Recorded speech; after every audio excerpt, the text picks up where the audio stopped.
For those Owl fans who couldn't make it to Dayton, there was a great alternative. Owl Sports Update starts right now.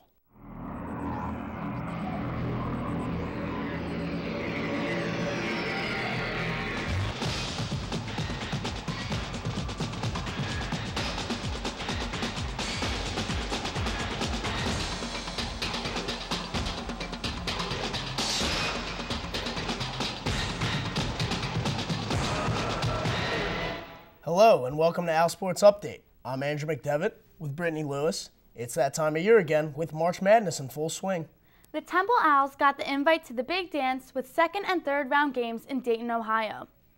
Temple entered the NCAA tournament as the 9th seed, playing 8th seed NC State Wolverines.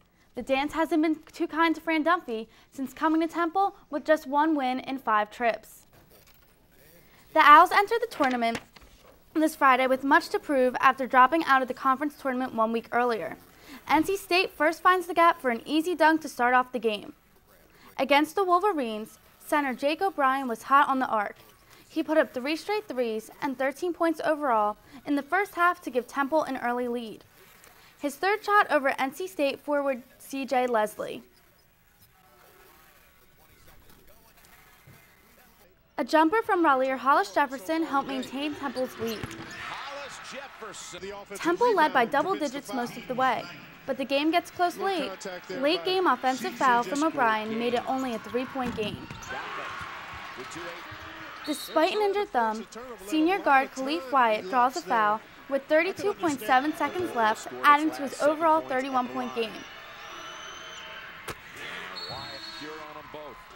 An across-the-court haul to Scooty Randall forced NC State to foul in an attempt to block the shot. Temple plays enough defense to hold, 76-72. While the Owls were dancing on Friday in their first tournament game, the rest of the student body was partying back on North Broad. Updates Dan Heckman reports on the university's tournament party right here on campus. Lined up outside the Performing Arts Center for a chance to see their beloved Owls take on NC State in this year's NCAA tournament. I think Temple's going to win because Lorenzo Brown's not 100%. He's going to have to guard Khalif Wyatt. I think Temple's got the talent. I think they can match up if they can contain Leslie inside. I think Temple's going to win by 10 points because they're a better team and they have bigger hearts. The hometown crowd is usually on the bias side, and this Temple crowd was no exception. Of course, a big early lead for the Owls didn't hurt. Temple got off to a hot start and quickly got ahead, ending the first half 38-22. I feel pretty confident going into the second half. We're making shots, we're playing defense. Jaco buckets, he's making his threes. I think definitely the start of the game showed how they're Temple made and they're ready to rule this tournament. Coming out of halftime, the Diamond Gems really got the crowd going and hoping for an even better second half. Fans got a unique experience with all the lights and sounds of the Art Center going toward the production of the game. Temple is definitely going to win this game, and NC State don't got nothing on us. The Owls would hold on and withstand a late push by the Wolfpack to win 76-72 and advance to the next round of the tournament. Yeah, the viewing party was a lot of fun. It was great to see a lot of the fans come out, really support the team, even though we're not there. It's like we feel like we're part of the team, too, because we've been following them all year, and it was really a lot of fun. Just want to thank the university for having it.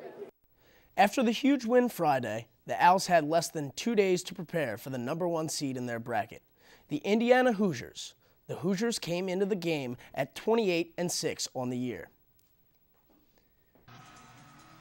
In Dayton, Ohio, the Owls were ready to take on the Hoosiers. We pick it up early in the first half with a Victor Oladipo Player of the Year candidate with a nifty scoop. Khalif Wyatt answers right back with this score over Christian Wofford. A turning point in the first half is right here as Scooty Randall misses his 3 and comes up with an offensive rebound and injures Indiana Hoosiers guard Jordan Holes on the play. After a 20-point first half for Khalif Wyatt, he starts right where he left off with this finish in close. Next, with the score knotted at 43, Khalif steps up and drains the 3 over Will Sheehy. In the closing seconds, even though Temple had the lead for most of the game, Oladipo drains this 3 to put Indiana up 4 with 14 seconds remaining. and the Hoosiers are able to hang on, but barely, 58-52. Indiana coach Tom Crean said Temple was the toughest opponent Indiana faced all year. I think a lot of games we battled, and I think we had a great season, but it could have been better. And I think look at some of the mistakes we made. As the 5 seniors moving forward, us as 5 seniors, we need to look at the mistakes we made and just learn from them. And we just try to make a better season for the younger guys, but we fell short. We had a great win the other day against NC State. We had ourselves in a pretty good position to get one today. We didn't come up with it, but anytime you're in this thing, it adds to the experience of these kids, and that's really what we're trying to do, is to build these memories and experiences. Here's our final score again, 58-52. Temple is losing a lot of firepower next year with 5 seniors leaving the team. Leading scorer Khalif Wyatt will be sorely missed. Scooty Randall, Jake O'Brien, TJ DeLeo, and Raleigh Hollis Jefferson will also be moving on. Good luck to these 5 seniors. Don't go anywhere, because coming up next, baseball and softball go head-to-head with their city rivals. And later, we'll bring you some football as Temple starts its spring season with its new head coach. Our Sports Update will be right back. AFC, offensive linemen, defensive tackles, quarterbacks, and cornerbacks are all living united to ensure the academic success of millions of kids in our communities all the way to graduation. But that won't happen without you. So take the pledge at unitedway.org. Make a difference in the life of a child. Suit up like your favorite NFL players and become a volunteer reader, tutor, or mentor with United Way. In 1977, in Johannesburg, South Africa, an 8-year-old boy picked up the game of golf from his father. By the age of 9, he was already outplaying him. The odds of this gentle lad winning the Junior World Golf Championships at the age of 14, 1 in 16 million. The odds of that same boy then making it to the US and European Pro Golf Tours, 1 in 7 million. The odds of the Big Easy winning the Open Championship once and the US Open Championship twice, 1 in 780 million. The odds of this professional golfer having a child diagnosed with autism, 1 in 88. Ernie Els encourages you to learn more at autismspeaks.org/signs. Early diagnosis can make a lifetime of difference. Are you getting this, honey? Oh, prime time. We are rolling. All right, Mama's gonna bring it home. Mama's gonna bring it home. Okay. Come on, watch this guy.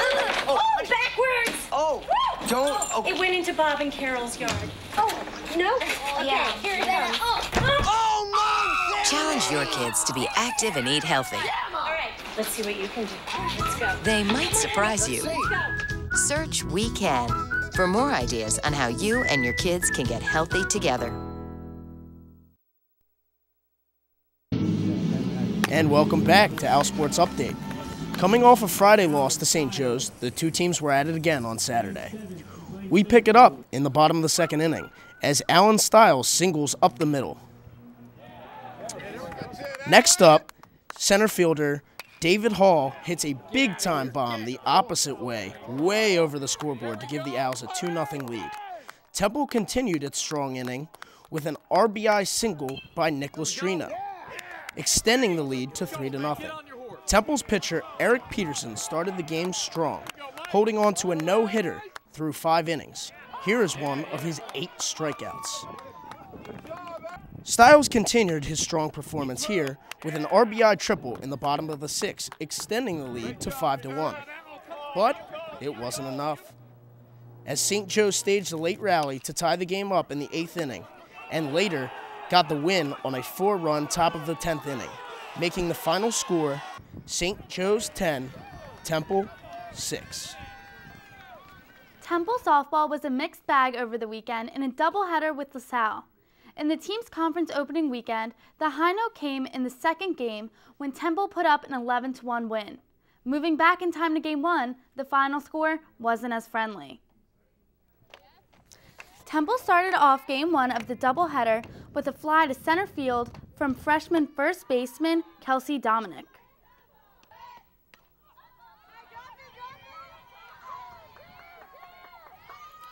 Temple's bats were silent after that, though, with LaSalle getting the double after the ball took a nasty bounce off of Temple left fielder's glove. With one last attempt left, designated hitter Kayla Cook grounds out as Temple loses to its city and conference rival 5-0. Pitcher Jessica Mahoney drops to a 0-8 on the year. Temple took part in this past weekend's Philadelphia Track Classic at Penn. Camille Griggs was one of Temple's representatives. Griggs was running in the 5th heat of the women's 400 meters. The Track Classic was hosted at historic Franklin Field, home of the world-renowned Penn Relays. Many events were run during the Classic, not only Griggs' 400 meters. Unfortunately for Griggs and the Lady Owls, she finished 4th in her race, but it was a fun day for all who participated. With the spring outdoor track and field season just beginning, the team has a new addition to the coaching staff.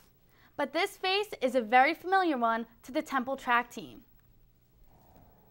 One of the coaches for Temple University is truly Temple made. Assistant graduate coach Marquise Stansel of the track and field team used to run for the men's team and is now coaching them today.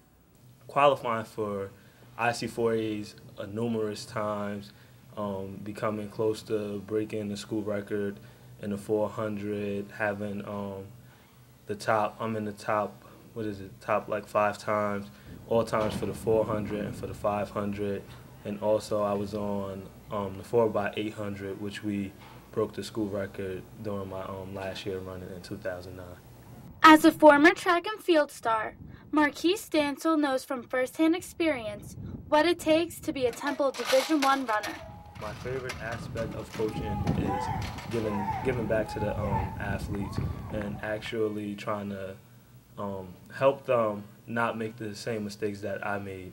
Since Stansel was on the team before, current runners look to him as a role model. I think having a coach that was a Temple grad and also participated in Temple athletics is one of the best ways you can have a coach, particularly because he's been through the program. He knows what to expect. He's been through the program, so he knows how to tell you to be successful. It is a unique opportunity that an athlete gets to coach his alma mater. Check out Coach Stansel and the rest of the Temple track team as they head to the University of Texas this weekend as they run in the Texas Relays. The women's team is in both Texas and at Widener University this weekend. Coming up, there are a few Owls who want to make the move from playing on Saturdays to playing on Sundays. It's NFL Pro Day at Temple. As for the crew that's still in college, it's back to work for some spring football, and a new man is in charge this time around. Owl Sports Update will be right back.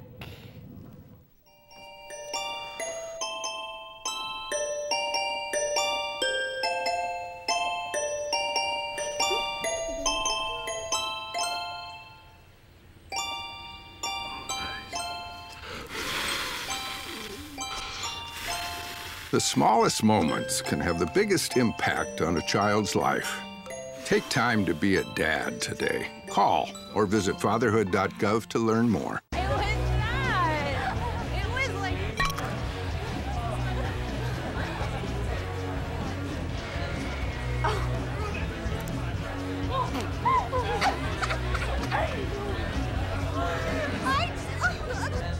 It's easy to tell if you've had way too many. But what if you've had just one too many? Buzz driving is drunk driving. Welcome to my block party. Glad you can make it. The only triple doubles you get come with fries. Last time you blocked someone, you were online. I can do this all day. Your moves are just gay. Using gay to mean dumb or stupid, not cool. Not cool. Not in my house, not anywhere. It's not creative, it's offensive to gay people. And you're better than that. Here we go. We're gonna make some juice. It's gonna be good. She's excited. A little bit of kale. Please don't put this on line. I'm putting it all over the line. It's wet. It needs something. No, it'll go. Don't break my juicer. Looks good. You ready to try it? Come on, baby. Challenge your kids to be active and eat healthy. It's okay. Okay, all right. They might surprise you. She took another sip. You saw it? Search We Can. for more ideas on how you and your kids can get healthy together. Welcome back to Al Sports Update. Thursday was a huge day for former Temple players.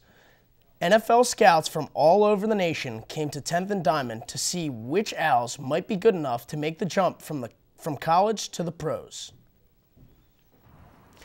On a very chilly day in North Philadelphia, 16 players were ready to show their skills to scouts from 18 different NFL teams. The group was highlighted by 3 stars from the 2012 team. Montel Harris was the only Owl invited to the NFL Combine, and he looked to improve on a mediocre showing in Indianapolis. In the 40, Harris dropped 0.2 seconds from his time at the Combine to a 4.46. Matt Brown, the other Temple back, also ran a sub-4.5, coming in at 4.49. But the Owl with the greatest chance of hearing his name in the NFL draft is kicker Brandon McManus. He went through all of the drills with the rest of the guys and even held his own, coming in with a 4.8 flat in the 40-yard dash. McManus is the all-time leading scorer in Temple history and was named the nation's best kicker. The NFL draft is on April 25th through the 27th. With spring football officially starting on Friday morning, new head coach Matt Rhule has high expectations for spring practices and the season to come. The first thing is just this concept of being really competitive and winning. You know, sometimes our guys here have a mindset of hard work and grinding, and which is, as I told them, everybody works hard. We want guys to go out and try to win every single rep, every drill, every one-on-one. And I was happy I saw that today. And the second thing is we have to develop the passing game. We have to see if we can throw and catch the football and defend the pass at the same time. And then finally, physicality. We got to get back to being a really physical, tough team. I had Tahir Whitehead in from the Detroit Lions, and he came back and talked to the team today about, just kind of how those guys built this place and built it on defense and what he expected as an alum. And we're gonna do that this spring. We're gonna build that back on defense. After beating Wyoming. Temple's football schedule is highlighted by a season opening game in South Bend to take on the national championship runner-up Notre Dame Fighting Irish. Then the Owls return home for their home opener and take on Houston. Later in the season, the Owls host Heisman hopeful Teddy Bridgewater and the Louisville Cardinals at Lincoln Financial Field.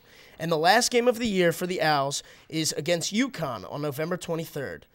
One guy to keep an eye out for is running back Spencer Reed, son of former Eagles coach Andy Reid. Updates Tim Saunders reports. This past weekend was the start of spring practice for the Temple football team. While his dad, NFL coach Andy Reid, may have left Philadelphia for Kansas City, Spencer Reed is still at Temple preparing for another season.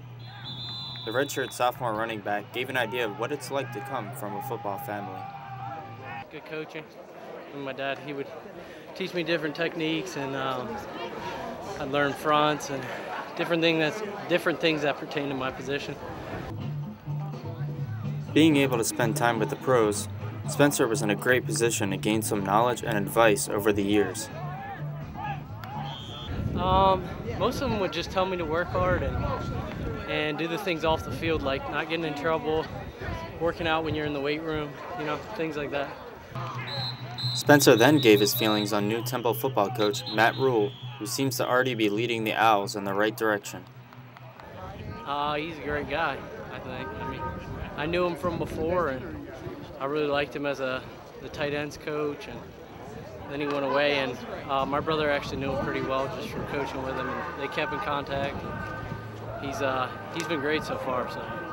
So after day 2 of practice at Edberg Olsen Hall, Spencer Reed was able to give us some of his own personal goals as Temple looks to improve on their first season of Big East play. This is Tim Saunders reporting for Al Sports Update. Good luck to Spencer Reed and the rest of the team as they take on spring practice, spring bowl, and the football season next fall. That just about wraps it up for us here. With Andrew McDevitt, I'm Brittany Lewis. From all of us at Al Sports Update, we'd really like to thank the men's basketball team for an enjoyable season. See you next time.